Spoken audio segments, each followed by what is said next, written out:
நான் இங்கே வந்ததுக்கப்புறம் தான் இந்த படத்துக்கு கிரியேட்டிவ் ப்ரொடியூசர்னு என் பேர் இருக்கிறது எனக்கு தெரியும். ஆனால் இருந்தேன்னா இந்த ஃபுட்டேஜை வெளியே காட்டியிருக்கவே மாட்டேன். ஏன்னா இதை மேட்ச் பண்ணுற மாதிரி நம்ம ஆக்சுவல் ஃபுட்டேஜ் எடுக்கிறதுன்றது வந்து சினிமாவில் எடுக்கிறது ரொம்ப ரொம்ப கஷ்டம். எவ்வளோ அடித்தாலும் தாங்கக்கூடிய உடல் வலிமை இருக்கு சூரியகிட்ட.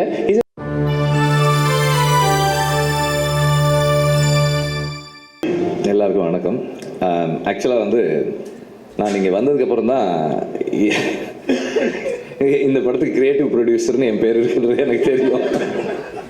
நான் இந்த படத்தில் இன்வால்வ்டு கிரியேட்டிவான்னு எனக்கு தெரியும். கிரியேட்டிவ் ப்ரொடியூசர்ன்ற டைட்டிலோட இன்வால்வ்டுறது இப்போ தான் தெரியும், எனக்கு இங்கே வந்து தான் தெரியும்.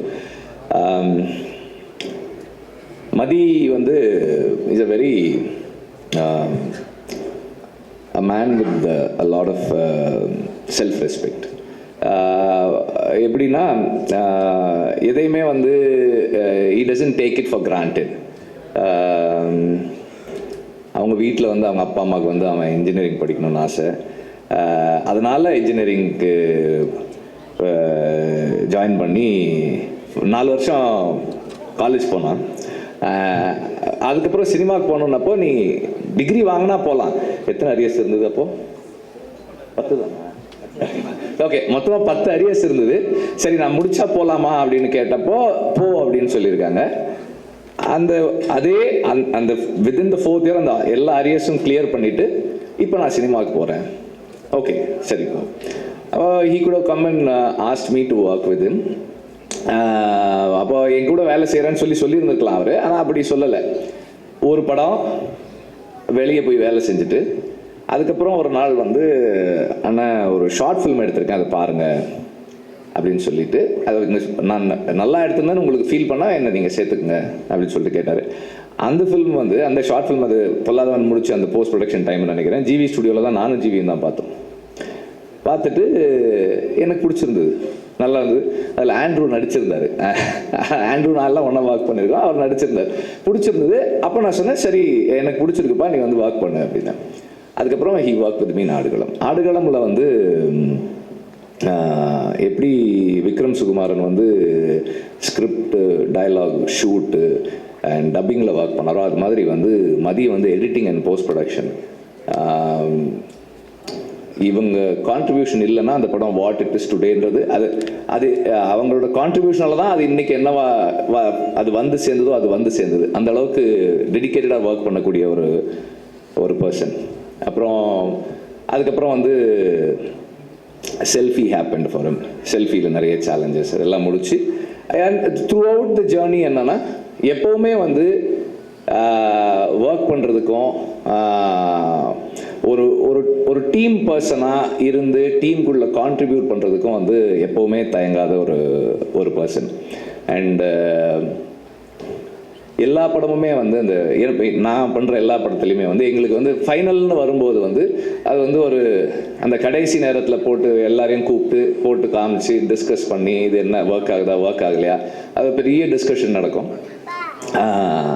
ஸோ அந்த மாதிரி எப்போதுமே கூட ஒர்க் பண்ணி அதே மாதிரி மனசுக்கு படுறத எந்த ஹெசிடேஷனும் இல்லாமல் சரின்னா சரி தப்புன்னா தப்புன்னு சொல்லக்கூடிய ஒரு பர்சன்.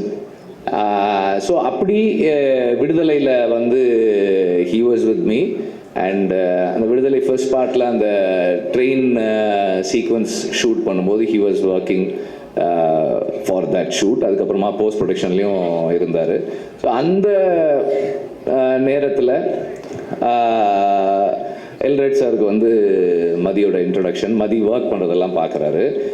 மணியும் எல்ரைட் சாரும் வந்து they are very impressed. They have அவருடைய கான்ட்ரிபியூஷன் அண்ட் இப்போ எல்லாரும் சொன்னாங்களே ரொம்ப பேச மாட்டான்னு, அதெல்லாம் நல்லா தான் பேசுவாங்க.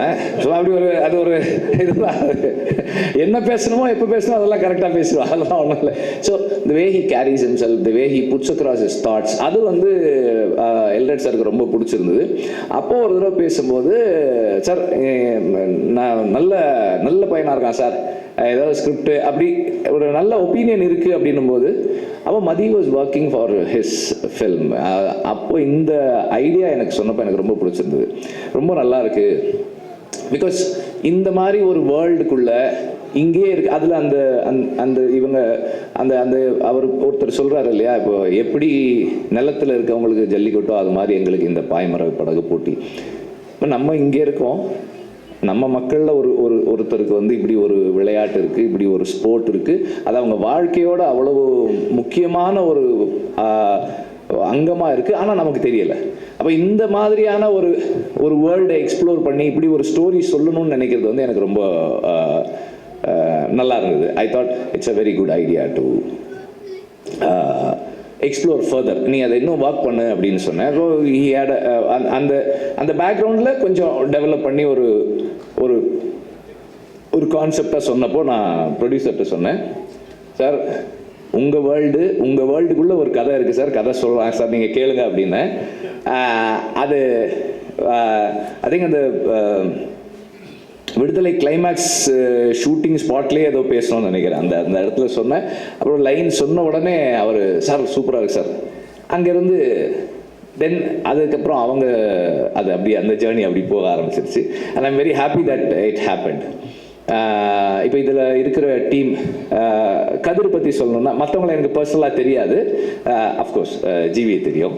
கதிர் பற்றி சொல்லணும்னா one of the few cinematographers who can contribute creatively in script writing. Script ஸ்டேஜ்லேயே வந்து அவரால் வந்து க்ரியேட்டிவாக கான்ட்ரிபியூட் பண்ண முடியும். நான் வட சென்னை கதையை ரொம்ப வருஷமாக 2003 எல்லாருக்கும் சொல்லுவேன், பார்க்குற எல்லாருக்கும் சொல்லுவேன். அப்போ ஒரு தடவை அவர்கிட்ட சொன்னேன், ஏர்லி டேஸில், பொல்லாதவனுக்கு முன்னாடியா பொல்லாதவனுக்கு அப்புறமா தெரியல, ஏதோ ஒரு டைமில் சொன்னேன். அப்போ சொன்னப்போ என்கிட்ட சொன்னார், இந்த கதையில் சந்திரா தான் ஹீரோ அப்படின்னாரு. சந்திரா மேலே தான் இந்த கதை இருக்குது அப்படின்னாரு. அதாவது சந்திரா மேலே கதை இருக்குன்றதை கண்டுபிடிக்கிறதே வந்து ஒரு பெரிய இதுதான். ஸோ அப்போ ஒரு ஸ்கிரிப்டுக்குள்ளே அவரால் வந்து அவ்வளோ க்ரியேட்டிவாக கான்ட்ரிபியூட் பண்ண முடியும். ஒரு கோ ரைட்டராகவும் ஒர்க் பண்ணக்கூடிய ஒரு சினிமாட்டோகிராஃபர் இருக்கிறது மதிக்கு வந்து ஒரு பெரிய சப்போர்ட்டாக இருக்கும்.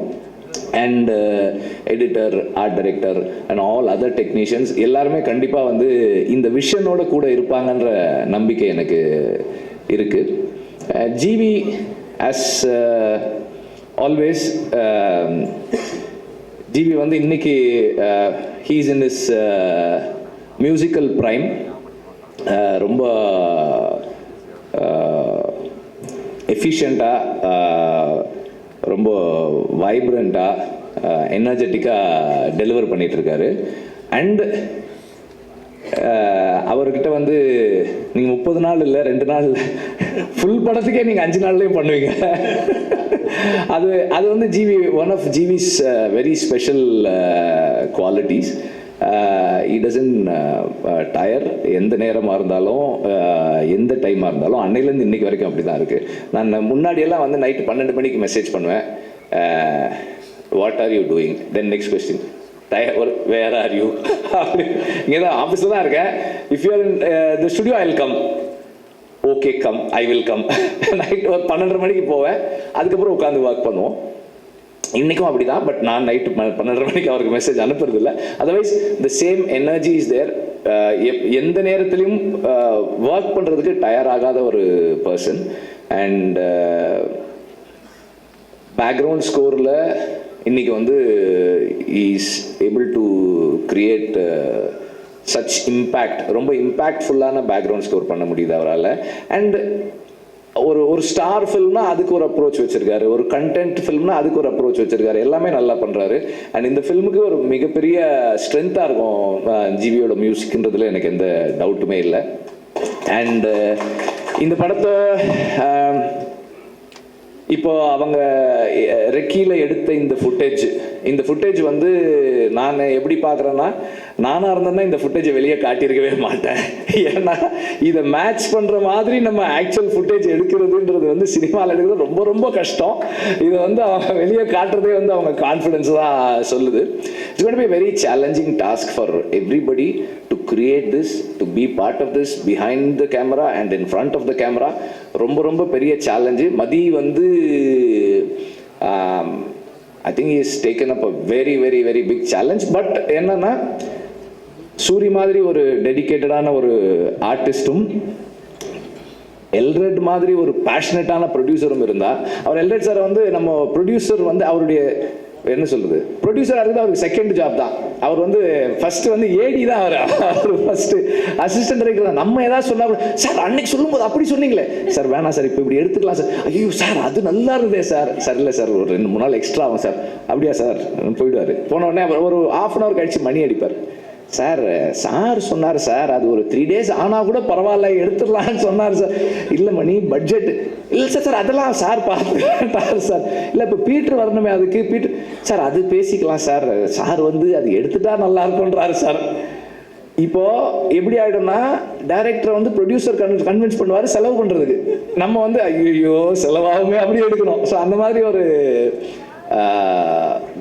passionate about the storytelling process and அதில் வந்து இன்வால்வ் ஆகி அது டைரக்டர் கூடவே ஒர்க் பண்ணுற ஒரு ப்ரொடியூசர். ஸோ இந்த மாதிரி ஒரு டீம் இருந்தால் கண்டிப்பாக மதியால பண்ண முடியும்னு நினைக்கிறேன். சூரி வந்து அவ இன்னைக்கு வந்து ஒரு எந்த கைண்ட் ஆஃப் ரோல்ஸும் பண்ணுது, ஒரு ரூரலான ஒரு ரஸ்டிக்கான ஒரு ஃபில்மில் பிளேஸ் பண்ணக்கூடிய ஒரு ஃபிசிக்கு ஒரு அப்பியரன்ஸோடு இருக்கிற ஒரு ஆர்டிஸ்டாக இருக்கார். அண்ட் எல்லாத்தையும் தாண்டி எவ்வளோ அடித்தாலும் தாங்கக்கூடிய உடல் வலிமை இருக்கு சூரியகிட்ட. Is a strong man in the sense like he is fit physically and mentally he is very strong. நம்ம எந்த எக்ஸ்டென்ட்டுக்கும் புஷ் பண்ணலாம். இப்போ இந்த அவங்க அந்த அந்த ட்ரோன் ஷாட்லேயே இந்த படகு திரும்பும்போது ஒருத்தர் வந்து தண்ணியில் விழுந்துடுறாரு. இப்போ இந்த மாதிரி தண்ணியில் விழுந்து தூக்கி இப்போ சூரியன்னா தூக்கி டக்குன்னு தலையை தோட்டு அடுத்த டேக் போகலாம் அப்படின்றலாம். மற்றவங்க அப்படி முடியுமான்னு தெரியல. சூரிய வந்து நிறைய தயாராகணும் அதுக்கு. அப்புறம் வந்து அவர் சுஹாஸுக்கு வந்து ஒரு சிறப்பு நன்றி. அவர் எடுத்துக்கிட்ட எஃபர்ட்டுக்கு, இங்கே தமிழில் பேசணும்னு எடுத்துக்கிட்ட முயற்சி இருக்கு இல்லையா, அதுக்கு வந்து ஒரு ரொம்ப சிறப்பான நன்றி. ஏன்னா அவர் வந்து இப்போ நம்மளே வந்து பாதி தமிழ் பாதி இங்கிலீஷில் தான் பேசுகிறோம். ஆனால் இங்கே வரும்போது தமிழில் பேசணும்னு அவர் போட்ட அந்த அந்த முயற்சி வந்து ரொம்ப பாராட்டுக்குரியது. Special thanks, you have impressed me. So and எல்லாருக்கும் வந்து என்னுடைய வாழ்த்துக்கள். அண்டு மதியை வந்து நான் திட்டலை, நான் கொஞ்சம் அழுத்தமாக சஜஸ்ட் பண்ணேன், அவ்வளோதான். மணியை பற்றி சொல்லணும். மணி வந்து எல்ரெட்டுடைய ஒரு என்ன சொல்கிறது, ஒரு ஃபில்டர். மணி வந்து